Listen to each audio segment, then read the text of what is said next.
शास्त्रों की बात कर लेते हैं। स्वामी जी बोल नहीं पाए। स्वामी जी आप बोलिए, क्या शास्त्रों ने यही बताया है कि अगर इस तरह की स्थिति हो तो क्या करें? बेटा खड़ा है वहां पर बॉर्डर पे ओम सहना भवतु सहनो भुनक्तु वीर्यंकरवावहै तेजस्विनावधीतमस्तु मा विद्विषावहै।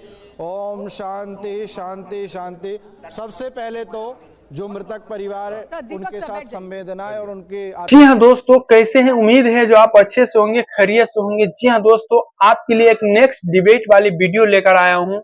इस वीडियो में आप ये देखने वाले हैं जो किस तरीके से हिंदुस्तान में अगर कोई ऐसा हादसा होता है और उसका इल्जाम मुसलमानों के सर पर थोपा जाता है। जी हाँ दोस्तों, जैसे कि कश्मीर के अंदर जो हादसा हुआ है उससे हर मुसलमान के दिल गमगीर है, हर मुसलमान के दिल में तकलीफ है। फिर भी हम सब जितने भी मुसलमान हैं सब मुर्दाबाद पाकिस्तान का नारा लगा रहा है। जी हाँ दोस्तों, लेकिन फिर भी मुसलमान को ही क्यों बदनाम किया जा रहा है, मजहब इस्लाम के ही ऊपर क्यों उंगली उठाया जा रहा है। जी हाँ दोस्तों, जैसे कि असदुद्दीन ओवैसी साहब खुलकर ये पाकिस्तान का मुर्दाबाद का नारा और पाकिस्तान का जिस तरीके से वो विरोध किया है, जो कोई ऐसी भाजपा का नेता नहीं है जो कोई ऐसी सभा या कोई ऐसी छोटी सी इंटरव्यू में भी वो पाकिस्तान का मुर्दाबाद का नारा लगाया हो। जी हाँ दोस्तों, फिर भी इस डिबेट में मुसलमान के ही ऊपर मुसलमान को ही बदनाम करने की कोशिश, मजहब इस्लाम को ही बदनाम करने की कोशिश किया जा रहा है। जी हाँ दोस्तों, तो आइए हम सबसे पहले ये वीडियो दिखाते हैं। इस वीडियो का बिल्कुल स्किप मत कीजिएगा और आपकी क्या राय है इस पे आप मुझे जरूर कमेंट करके जरूर बताइएगा। और शास्त्रों की बात कर लेते हैं। स्वामी जी बोल नहीं पाए। स्वामी जी आप बोलिए, क्या शास्त्रों ने यही बताया है कि अगर इस तरह की स्थिति हो तो क्या करें? बेटा खड़ा है वहां पर बॉर्डर पे ओम सहना भवतु सहनो भुनक्तु वीर्यंकरवावहै तेजस्विनावधीतमस्तु मा विद्विषावहै। ओम शांति शांति शांति। सबसे पहले तो जो मृतक परिवार उनके साथ संवेदनाएं और उनकी आत्मा को शांति के लिए हम प्रार्थना करते हैं। दूसरी बात, ये जो बात चल रही है यहाँ पर, ये विवाद नहीं है। विवाद ये है कि भगवान राम ने भी रावण को कई बार समझाने का प्रयास किया, कई बार शांति प्रस्ताव भी भेजने का प्रयास किया और फिर कहा गया विनय न मानत जड़ जलद गए 3 दिन बीत, बोले राम सकोप भय बिन होय न प्रीत। तो इसलिए राम जी ने चाहे कृष्ण जी ने जो भी कार्य किया कि ये पहली बात तो ये आतंकवाद भी नहीं हम कहेंगे, ये कट्टर इस्लामिक आतंकवाद हुआ है, क्योंकि यहाँ पर चुन चुन करके नाम पूछ करके धर्म पूछ करके हत्याएं की गई हैं। ये बहुत बड़ा एक तरीके से हमारी भारत की आत्मा पर, संस्कृति पर, सभ्यता पर आघात हुआ है। ये केवल किसी प्रकार के किसी मुल्क के द्वारा या किसी व्यक्ति के द्वारा नहीं, ये जहां पर भी व्याप्त है ये इस्लामिक रूपी भूत, क्योंकि अशुद्ध प्रवृत्ति के जितने भी लोग हैं, जो राक्षस प्रवृत्ति के लोग हैं, ये ऐसे कुकृत्य करते हैं। इनका नाश भारत में ही नहीं पाकिस्तान में जहां पर भी हो वहां पर होना चाहिए। और भारतीय आर्मी, शासन तंत्र, प्रशासन तंत्र, राजनीतिक तंत्र, यहां तक कि देश के प्रत्येक नागरिक को, यहां कांग्रेस बीजेपी वाली बात नहीं है। ऋतु जी बार बार कह रहे हैं बाबा जी, वह आचार्य हैं, भागवत आचार्य हैं। बाबा का मतलब क्या होता है? क्या आपको यह भी पता है कि बाबा, अरे विषय कहां है, किस बात पर आप बात कर रहे हैं? राजनीतिक दलों का सिर्फ एक ही कारण बनता है कि बस किसी भी बात को घुमा दो। अरे आज भारत की सभ्यता पर, भारत के स्वतंत्रता पर एक तरीके से धब्बा लगा है यह इस्लामिक। और हम ये कहना चाहेंगे कि हमारे धर्मगुरु सभ्यता का, संस्कृति का, सनातन का, शांति का पाठ पढ़ाते हैं। ये कौन सा इस्लाम है जो ऐसी क्रूरता, कट्टरता का पाठ पढ़ाता है? क्या ऐसे इस्लामिक कट्टरवाद का नाश नहीं होना चाहिए? क्या ऐसी पद्धति, क्या शिक्षा का नाश नहीं होना चाहिए? चलिए सुन लीजिए, अंसार रजा इस पर प्रतिक्रिया देना चाहते हैं। अंसार रजा साहब वो कह रहे हैं इस्लामिक आतंकवाद है। मैं सिर्फ 2 लफ्जों में एक बात कह दूं कि मजहब इस्लाम आज पूरी दुनिया में 52 से 53 मुल्कों में है। हमारे पैगंबर की पूरी जिंदगी उठा करके पढ़ लीजिए, उन्होंने कभी किसी का दिल नहीं दुखाया। तो एक सेकंड सर, एक मिनट।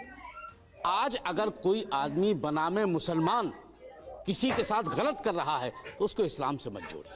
नहीं तो ऐसे धर्म गुरु कौन है जो इनको हमें नहीं पता, दीक्षा देते हैं? सर हमें नहीं पता। शिक्षा दीक्षा का ही सर ऐसा नहीं, सिर्फ शिक्षा दीक्षा के माध्यम से विचारधारा। हम आज यहाँ हिंदू मुसलमान करने नहीं आए हैं। बात मुसलमान की नहीं है, हम हिंदू मुसलमान करने। महाराज जी सुनिए, महाराज जी माफी फिर चाहता हूं। उन्होंने धर्म क्यों माफी। पूछा? फिर देखिए, उन्होंने उनके पैंट उतार करके उनके अगर खतरे धर्म क्यों देखे? अगर ऐसी सुनिए, कौन सी स्वामी विद्या शैलेश पढ़ाई जी, जाती सुन लेते हैं है? सर, ऐसा सुन कहाँ लेते हैं, पढ़ाई सुन जाती लेते है? हैं, फिर आप दूसरे की जवाब सुन दे लीजिए। दीजिएगा जी, सुन लीजिए। ना वहां हम मौजूद थे ना आप मौजूद थे, जो टीवियों में चला वो ठीक है। ये नहीं अब सुन ठीक सुन है, ठीक लीजिए है। आप पहले सुन लेते सुन हैं, लीजिए आपसे मैं बता रहा हूँ। लेकिन जो खबरें आई वो गलत किया उन्होंने कि नाम पूछ करके मारा, ये गलत किया, ये नहीं होना चाहिए था। लेकिन वहां क्या जो आदिल नाम का सैयद मारा गया है, क्या उसके चेहरे से मुसलमान नहीं लग रहा था? वो उसको क्यों मारा? फिर उन्होंने मारा ना उसको। बता देता हूँ वो भी मैं। अच्छा, अब आप ये बताएंगे कि वो राइफल छीन रहा था, क्योंकि आप लोग तो सब नैरेटिव सेट करके बैठे हो यार। नहीं, ये नैरेटिव नहीं है, ये कहीं ना कहीं शिक्षा सर वो कल से परसों से चल रहा है सर, जो आप लोग चलाना चाह रहे हैं वो चल नहीं पाया।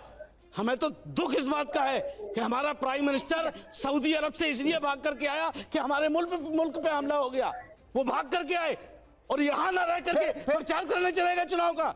ये अफसोस है। मैं कुछ ठीक है, ये अफसोस है। चलिए अब ये नीरज जी अफसोस क्या है। प्रतिक्रिया देना चाहते हैं? हम ऋतु जी सोच रहे के थे साथ कुछ कहें, पाकिस्तान पहले की नीरज जी की चिता सुनते जलाएंगे। टाइम दीजिएगा फिर बोलने का। अब बोलिए हम जी, सोच रहे थे पाकिस्तान की चिता जलाएंगे। बैठ के बोल लीजिए, बैठ के बोल लीजिए, वो प्रचार करने पहुंच गए। आप सुन लीजिए, बैठ के बोल लीजिए सर। सवाल पाकिस्तान का है, मुसलमान और इस्लाम का नहीं है। सर ये लेकर के आए सर। आप सुनिए ना, फिर पूरे बीच में मत बोलिए। उन्होंने बार-बार कहा। अरे बात सुनिए, मैं कह रहा हूं आदिल को इसलिए मारा क्योंकि उसने उस मानवता का वहां पर प्रदर्शन किया कि आप इन निहत्थे लोगों को क्यों मार रहे हैं। उसने जब सामने आया इसलिए मारा गया, इसलिए नहीं मारा गया कि वो हिंदू था या मुसलमान था।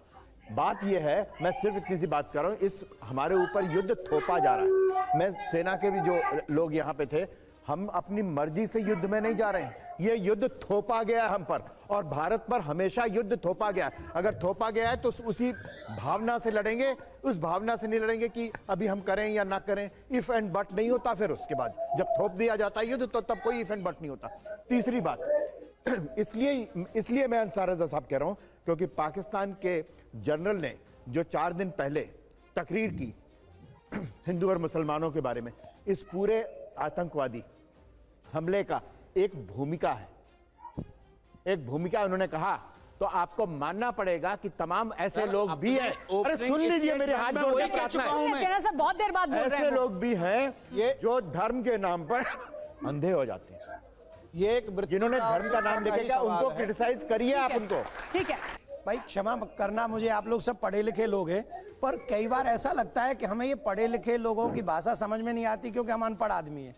हम अनपढ़ आदमी, हमने एक ही चीज़ सुखी, जैसे इन्होंने कहा कि हम तो बाबा आदमी हैं, तो हम तो बाबा हैं, तो फीलिंग वाइज बाबा ही हैं। और हम ये चाहते हैं कि हमारे देश का और सनातन का नुकसान नहीं होना चाहिए, हमारे बच्चों की नुकसान नहीं होनी चाहिए, हमारे एक भी बच्चे की जान नहीं जानी चाहिए। और इसका एक ही दायित्व है, without profit, without loss, save your country. This is our responsibility.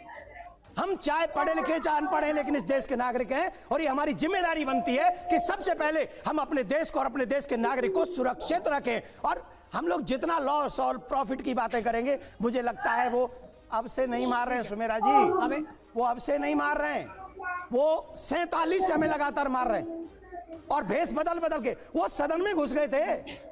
हम कह रहे हैं उनका कोई धर्म नहीं, सदन में नहीं घुसे, मुंबई में उन्होंने आक्रमण नहीं किया, और अब कश्मीर में पहले भी 90s में कितने लोगों को मार के भगा दिया। बहन बेटियों को कहा कि तुम इनको छोड़ के चली जाओ, और पुरुष लोग निकल जाओ, और जो नहीं निकले उनको गोली मार दी। अब वही कश्मीर में पेंट उतार के गोली मारी जा रही है, और हम कह रहे हैं इनका कोई धर्म नहीं होता। अरे ये भैया हमको मत सिखाओ, हमें एक बात मालूम है कि इस देश में सबसे पहला अधिकार सनातनियों का है, और ये देश और सनातन सुरक्षित रहना चाहिए।